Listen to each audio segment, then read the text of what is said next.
नमस्कार दोस्तों, ऑर्गेनिक खेती का चलन बढ़ रहा है और इसके बारे में आपने अच्छी अच्छी बातें बहुत सी सुनी होंगी, बहुत ज़्यादा संभावनाएं भी आपको बताई गई होंगी, लेकिन साथ में इसके कुछ चैलेंज भी हैं।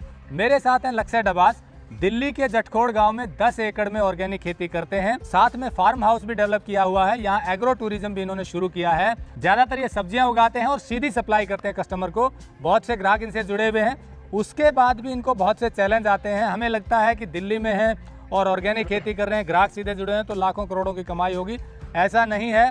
क्या चैलेंज आते हैं वो इनसे जानेंगे, ताकि यदि कोई ऑर्गेनिक खेती में आना चाहता है तो उसको सच्चाई का पता चले और वो अच्छी तरह से ऑर्गेनिक खेती कर पाए। तो चलिए शुरू करते हैं। नमस्कार जी लक्ष्य जी। नमस्कार जी। जैसे आपने बताया कि 10 एकड़ से ज़्यादा आपका ये फार्म है और इस पर आप ज़्यादातर सब्जियां उगाते हैं जी। और आपने यहाँ एग्रो टूरिज्म भी शुरू किया है, दिल्ली के लोग भी आते हैं।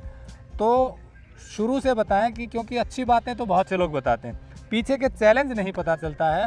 और जब कोई नया बंदा थोड़ी सी रिसर्च के बाद आ जाता है तो प्रैक्टिकली करके देखता है तो बड़ा उसको दिक्कत होती है और इसीलिए कई बार पीछे हट जाते हैं लोग। तो आप बताइए कि आपके चूँकि कस्टमर भी आप बता रहे हैं 1000 के करीब जुड़े हुए हैं, आपसे सीधी सप्लाई करते हैं, तो ये यहाँ तक पहुँचने में क्या क्या चैलेंज हैं वो बताइए दर्शकों। टेक्निकल फार्मिंग चैनल को सब्सक्राइब करें और बेल आइकन भी दबाएं ताकि आगे आने वाले वीडियो की नोटिफिकेशन आपको मिलती रहे।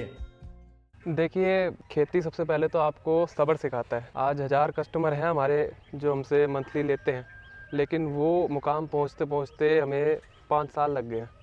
5 साल बहुत होता है, मतलब आप देख लो सरकारें बदल जाती हैं और at the end of the day ये एक बिज़नेस है। तो इसके अंदर ज़्यादातर मैंने जो देखा है ना, ऑर्गेनिक के अंदर घुस रहे हैं। एक तो होते हैं पैशन वाले, जो बहुत ही कम परसेंटेज है, सही बताया तो, और दूसरे टाइप के जो हैं जो पैसों को देख के आते हैं, जो सिर्फ ये देखते हैं कि ये सब्जी तो भाई 4 गुना डबल रेट ट्रिपल रेट पे बिक रही है, जो कि ट्रू नहीं है। ज़रूरी नहीं है कि आपकी जो सारी सब्जियां आप जो रेट तय करें उस पर बिक जाए, क्योंकि आप रेट जो तय करते हैं उस पर जो कस्टमर खरीदता है वो आपका एक इक्विलिब्रियम आता है। तो डिमांड एंड सप्लाई दोनों का जो मिश्रण आता है उससे सप्लाई बनती है। हम भी यहाँ पे सब्जियों की कॉस्ट हाई रखते हैं, लेकिन जैसे ही हमारे पास यहाँ पे फार्म पे फालतू हो जाए सब्जियाँ, तो हम 1000 रुपये से ऊपर खरीदने पे आज 5 किलो बॉक चाय ज़्यादा है हमारी, या चाइनीज़ कैबेज ज़्यादा है, अभी ब्रोकली ज़्यादा हो गई तो हम कॉम्प्लीमेंट्री कर देते हैं। उसके साथ आपको ये देखना पड़ेगा कि इसमें डिलीवरी चार्ज भी बहुत ज़्यादा होते हैं। ये अमेज़ॉन वगैरह की तो फंडिंग है, हम अपने बलबूते पे लगे हुए हैं, हमारे घर का पैसा लगा हुआ है और जो प्रॉफिट आता है उसी को हम बाद में इन्वेस्ट करते हैं। और ख़र्चा बहुत है, मतलब 8-8 लाख के तो ट्रैक्टर हैं, 2 ट्रैक्टर हैं हमारे जॉन डियर का, और छोटा ट्रैक्टर अलग से है, वो भी 1.5 लाख का है। और मेंटेनेंस के अंदर भी इतना खर्चा आता है। जब मैंने आपको जैसा बताया, जब गर्मी आती है तो हम ट्रैक्टर से पानी के जो टैंकर है हमारे, उसके अंदर हम पानी लेके आते हैं। और यहाँ पे हम 40 से ऊपर अलग अलग तरह की सब्जियाँ करते हैं, जिसमें कीड़ा लग जाता है तो हमारे सामने हम फंगस लगने देते हैं। हम जितनी भी हमारे पास है कैपेबिलिटी है वो हम स्प्रे करते हैं। पर at the end of the day क्या है, कुदरत की चीज़ है, जितना बचेगा उतना बेच लेंगे, वही मानसिकता से हम करते। तो मेरा कहने का मतलब ये है कि लॉस बहुत ज़्यादा भी हो जाता है। अभी फरवरी के में हमारे पिछले 2 साल से 2019 में भी और 2020 में भी ओले पड़े थे बड़े गंदे, टोटल लॉस हो गया था। तो एक झटके के अंदर आपका 10-10 लाख का लॉस भी हो जाता है। ठीक रहा तो हाँ, ये है कि है इनकम और मेहनत का काम है। सबसे पहले तो आप में डेडिकेशन और कैपेबिलिटी होनी चाहिए, फिर आपके पास परसिस्टेंस होनी चाहिए कि ये ऐसा नहीं है लंबे रेस की घोड़ी है। ये आप 2, 3, 4, 5 साल के बाद आपकी पहचान बनने चालू होगी, पहचान से आपकी ब्रांड बनेगी, ब्रांड से आपके प्रोडक्ट बिकेंगे। तो वो ब्रांड बनते बनते लगता है टाइम। और तीसरा आपको ये ध्यान रखना पड़ेगा कि इसके अंदर आपको सोशल और अपना सब कुछ बैलेंस रखना पड़ेगा, क्योंकि बड़े खुश हो जाते हैं कि मैंने 9 to 5 की जॉब छोड़ दी। भाई 9 to 5 छोड़ के ना, हमारे यहाँ पे 15 से 20 घंटे का काम है। सुबह 5-4:30 बजे हमारा काम चालू होता है और रात के 10-11 बजे तक खत्म होता है। यहाँ पे लोग कहते हैं मेरा कोई बॉस नहीं है, मैं खुद ही बॉस हूँ, लेकिन फिर बॉस ऐसा हूँ कि मैं यहाँ से 1 मिनट नहीं हट सकता। सुबह से लेकर रात तक हमारा एड़ी चोटी का जोर लग जाता है। रात में पानी देना है तो खेत में पानी देना है, चाहे कुछ भी हो जाए। उसमें ये नहीं है कि आपने बॉस को फ़ोन कर दिया, सर आज तबियत खराब हो गई या कुछ हो गया। आप हो जो हो यहाँ पे, अगर आप यहाँ नहीं हो तो सब खत्म है। आप लेबरों को नहीं छोड़ सकते, मैनेजर कुछ भी रख लो, आप फर्क नहीं पड़ता। At the end of the day आपको अपना जोर लगाना पड़ता है। तो बहुत ही ज़्यादा हार्ड वर्क का काम है ये। और अगर सोच रहे हो कि सिर्फ बीज फेंक देना है, सिर्फ थोड़ी मार्केटिंग कर देनी है, दोनों के बहुत ही गंदे चैलेंजेस है। बेचना भी उतना ही मुश्किल है, उगाना उससे थोड़ा ज़्यादा ही मुश्किल है। यानी कि आपका ये कहना है कि ऑर्गेनिक प्रोडक्शन लेनी है वो भी एक चैलेंज है, उसमें लगातार आपको हाजिरी देनी है, मेहनत करनी है। जी। और वो उगाने के लिए भी 3-4 साल तक मेहनत करोगे तब जाके उसकी सस्टेनेबल क्रॉप आपकी आती है। और उसका चैलेंज ये है कि कई बार मौसम खराब हो गया तो वो खराब भी हो जाते हैं, जैसे बताया ओले पड़ गए। उसका दूसरा पहलू आता है मार्केटिंग का। तो आपने बताया प्रोडक्शन जैसे दोनों चैलेंजिंग है। अब आप यहाँ डायरेक्ट डिलीवरी करते हैं, दिल्ली में हैं, आपके लिए लोग कह सकते हैं भाई सुविधा है, क्योंकि दिल्ली में कस्टमर है, क्लाइंट है। दिल्ली से थोड़े दूर के भी सोचते हैं कि हम दिल्ली गुड़गांव में सप्लाई करेंगे उगा करके, ऐसा विचार करते हैं और हो भी रही है। तो यहाँ डिलीवरी का क्या, पहले तो बताइए कैसे करते हैं, पूरा मैकेनिज्म क्या है, और फिर चैलेंज की बात, कैसे करते हैं डिलीवरी? पहले तो ये बताना चाहूँगा कि ऐसा कुछ नहीं है। अगर दिल्ली के अंदर मार्केट मेरे पास है तो दिल्ली के अंदर कोई सब्सिडी नहीं मिलती हमें। तो सबको दूर के ढोल सुहावने लगते हैं, वो है ना अंग्रेजी में कि the grass is greener on the other side. तो आप अपनी जगह, अपनी ज़मीन, अपना कैपेबिलिटी और अपनी फाइनेंशियल स्टेबिलिटी देखते हुए अपना बिजनेस मॉडल डेवलप करिए। ऐसा नहीं है कि अगर मेरा ये सब इसलिए है क्योंकि सारी चीज़ें फैक्टर इन करके मेरे को ये मॉडल बेस्ट लगा यहाँ के लिए। अगर यहाँ पे मेरे पास कम ज़मीन है लेकिन मार्केट के पास है तो मैं B2C में जाता हूँ। अगर मेरा यही होता कि आपका लखनऊ में है, कुछ थोड़ा दूर है, तो हम B2B भी कर सकते हैं, वो भी अच्छा आपका है, आप एक्सपोर्ट में जा सकते हैं। तो coming back to the question, जो हमारे यहाँ का डिलीवरी मैकेनिज्म है, हम डिमांड बेस्ड हार्वेस्टिंग करते हैं और डिमांड बेस्ड हम प्लांटेशन करते हैं। तो जब ऑर्डर आ जाता है उसके बाद ही तुड़ाई चालू होती है। कस्टमर को 8 घंटे के अंदर अंदर हम खेत से घर तक सब्जी पहुँचा देते हैं। फिर वो अपना फ्रिज में रख के 2 दिन में खाए, हफ्ते में खाए, वो हमारे कंसर्न नहीं है। हम बिल्कुल फ्रेश क्वालिटी सब्जी देते हैं। एक बार नहीं 3 बार सब्जियाँ धुलती हैं।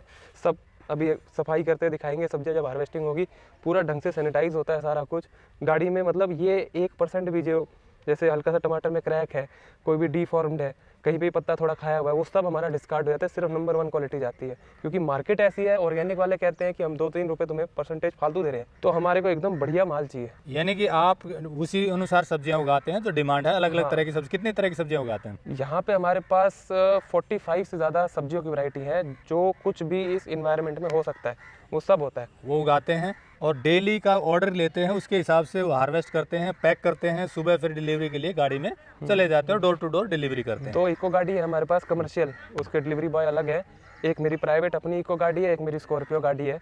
कुल मिला के हमारा 1000 से 2000 किलो रोज का हमारा यहाँ से माल निकलता है।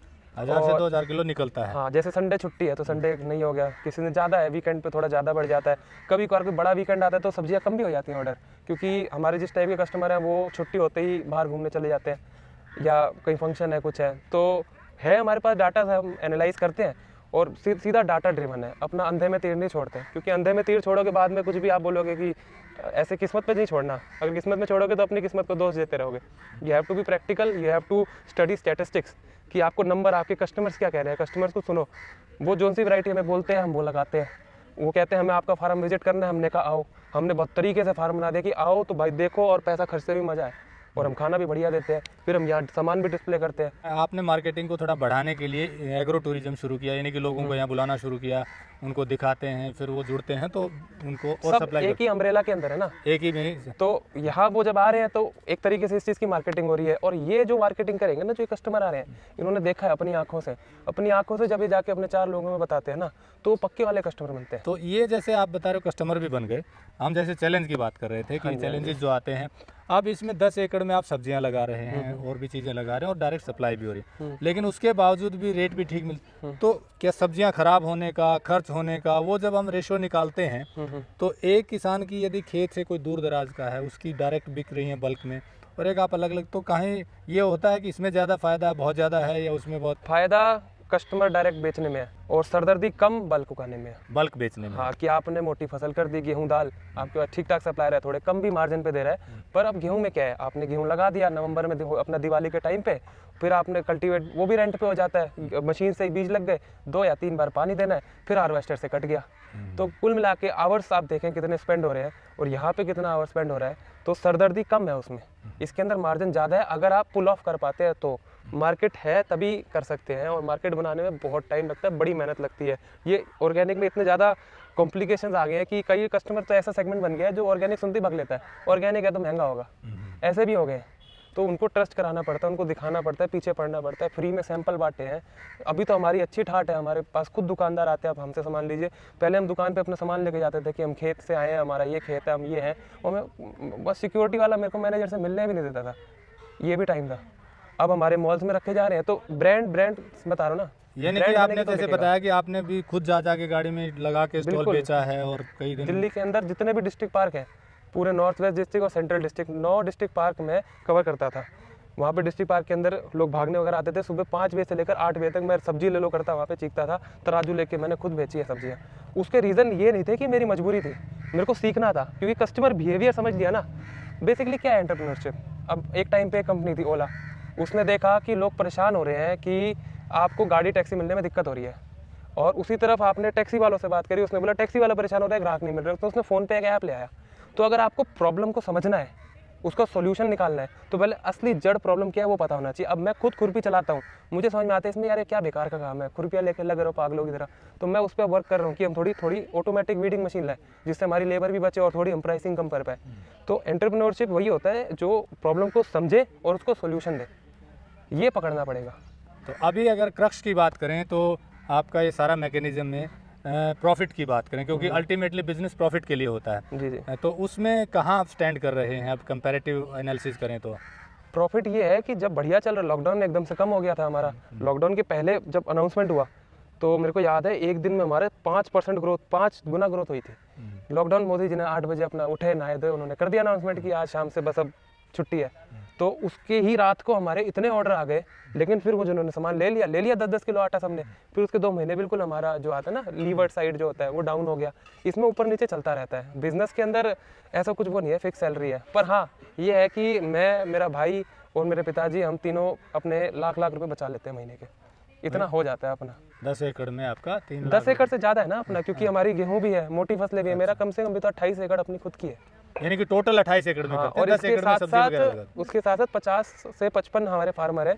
अरुणाचल प्रदेश में है जहाँ से हमारी आपकी वो आती है काली मिर्ची, सिक्किम के अंदर है जहाँ पे इलायची आती है। मैं खुद जाता हूँ, हर महीने एक मेरी नई स्टेट की होती है। अभी हमारा गन्ना पटियाला साइड में हमारा तैयार हुआ है, वहाँ हम गन्ना भी खुद करवाते हैं, बीज भी देते हैं सारा, कोई भी उन्हें दिक्कत आए। और 50% मार्केटिंग की गारंटी मैं लेता हूँ कि क्योंकि इतना भी मेरे अंदर रुतमा नहीं है कि मेरी इतनी मार्केट नहीं है। तो मेरे साथ जो भी किसान जुड़ता है वो कहता है कि नया किसान हूँ, मेरे को करनी है, तो हम उनसे कहते हैं कि 1 बीघा से चालू करो सब्जियों के लिए, और अगर मोटी फसल है तो 1 एकड़ से चालू करो, और 50% मार्केटिंग गारंटी मैं लूँगा ही लूँगा, अगर मेरे हिसाब से चले तो। उसके अंदर हम किसानों को जोड़ते हैं तो आप उनकी मार्केटिंग में भी हेल्प करते हैं। मतलब निचोड़ ये है कि शुरू में बहुत मेहनत है, जी जी। कस्टमर बनाने में बहुत मेहनत है, चैलेंजेस आते हैं, डिलीवरी मैकेनिज्म में मेहनत है, और उसमें क्योंकि रोज़ आपको 4 बजे उठना है, उसकी हार्वेस्ट करना है, और उसके बाद फिर पैकेजिंग करनी है कस्टमर के हिसाब से, फिर डिलीवरी करनी है, फिर उसको फॉलो करना है। तो यानी कि ये राउंड द क्लॉक काम है। बिल्कुल 1 मिनट का भी चैन नहीं है, क्योंकि रात में भी अगर मैं एक बार थक गया कि चलो सारी मेहनत कर ली, और मैंने फिर पूरे दिन का हम हिसाब लिखते हैं। मैंने आपको जैसा बताया, मेरे पास पूरी डायरी है कि आज इस पैच के अंदर क्या लगा। तो मेरे पास पूरा ये ब्रोकली का, ये लेटेस्ट जो आइसबर्ग है, स्विस चार्ट है, इनका पूरा रिकॉर्ड है मेरे पास। ये इस दिन को बीज लगा, इसमें इतने दिनों बाद जीवामृत लगा, इतना अंदाजन से इतना जीवामृत किया, इतना वेस्ट डिकम्पोजर किया, फिर उसमें अगर कोई बीमारी है, नेमोटैड की प्रॉब्लम आई तो मैंने गेंदा लगाया, क्या फ़र्क लगा, नहीं लगा। मतलब 10 एक्सपेरिमेंट है चल रहे हैं, और साथ में हिसाब अलग होता है कि कितनी लेबर आई है। 15 लेबर हो जाती है, किसी को कहती है भाई 50 रुपये दे दो, 100 रुपये दे दो, खुरपियाँ गिन के रख रखी हैं, एक चीज़ के हमारे पास रिकॉर्ड है। यानी कि पूरा आपको डाटा रखना पड़ता है, और गणित लगाना पड़ता है पूरा बिजनेस का खर्च और उसका इनकम का, और तब एक बैलेंस शीट बना के काम करते हैं। अब गड़ा फूटा हुआ है, ऊपर से पानी डाले जाओ, नीचे से खींचे जाएगा, क्या फ़ायदा हो। हाँ, तो संभालना भी उतना ही जरूरी है जितना कमाना।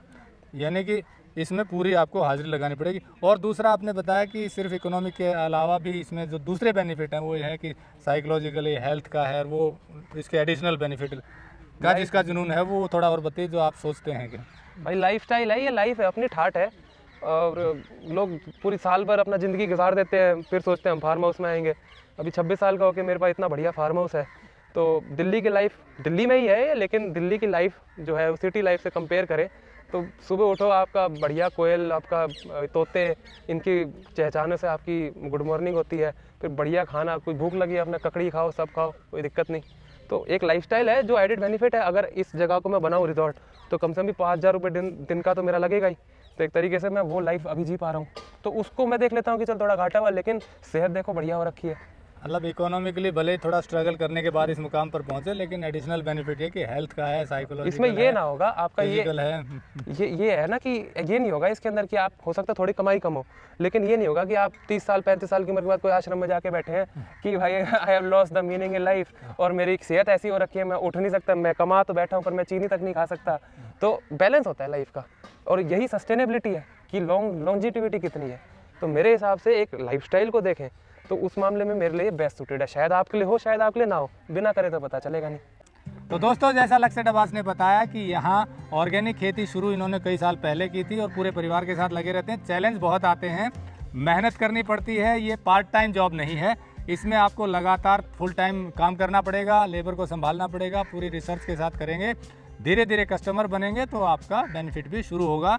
मतलब ये है कि आते ही ये उम्मीद ना करें कि आप इसमें बहुत ज़्यादा पैसा कमा पाएंगे। हाँ, लॉन्ग ड्यूरेबल रहेगा, बाद में आपको आमदनी शुरू होगी। और दूसरी बात, सब्जियों की खेती में ज़्यादा मेहनत लगती है, बाकी अनाज दाल में दूसरी फसलें करेंगे तो थोड़ी कम मेहनत होती है। इन सब बातों को देखने के बाद अगर आपका मन बनता है तो ऑर्गेनिक खेती शुरू कर सकते हैं। ये यहाँ ट्रेनिंग भी देते हैं, अपना चैनल भी चलाते हैं और यहाँ आप आकर इनका फार्म विजिट भी कर सकते हैं। ये दिल्ली के जटकोट गांव में है, कराला से थोड़े से आगे है। यहाँ इनका फार्म हाउस है, बिल्कुल नेचर के बीच में है। आएंगे तो अच्छा लगेगा। हमारी कोशिश है ऑर्गेनिक खेती करने वालों को बढ़ावा मिले और आपको शुद्ध उत्पाद मिले। नमस्कार, जय हिंद। अगर आपको यह वीडियो पसंद आया है तो ज्यादा से ज्यादा लाइक और शेयर जरूर करें। साथ ही चैनल को सब्सक्राइब करना ना भूलें।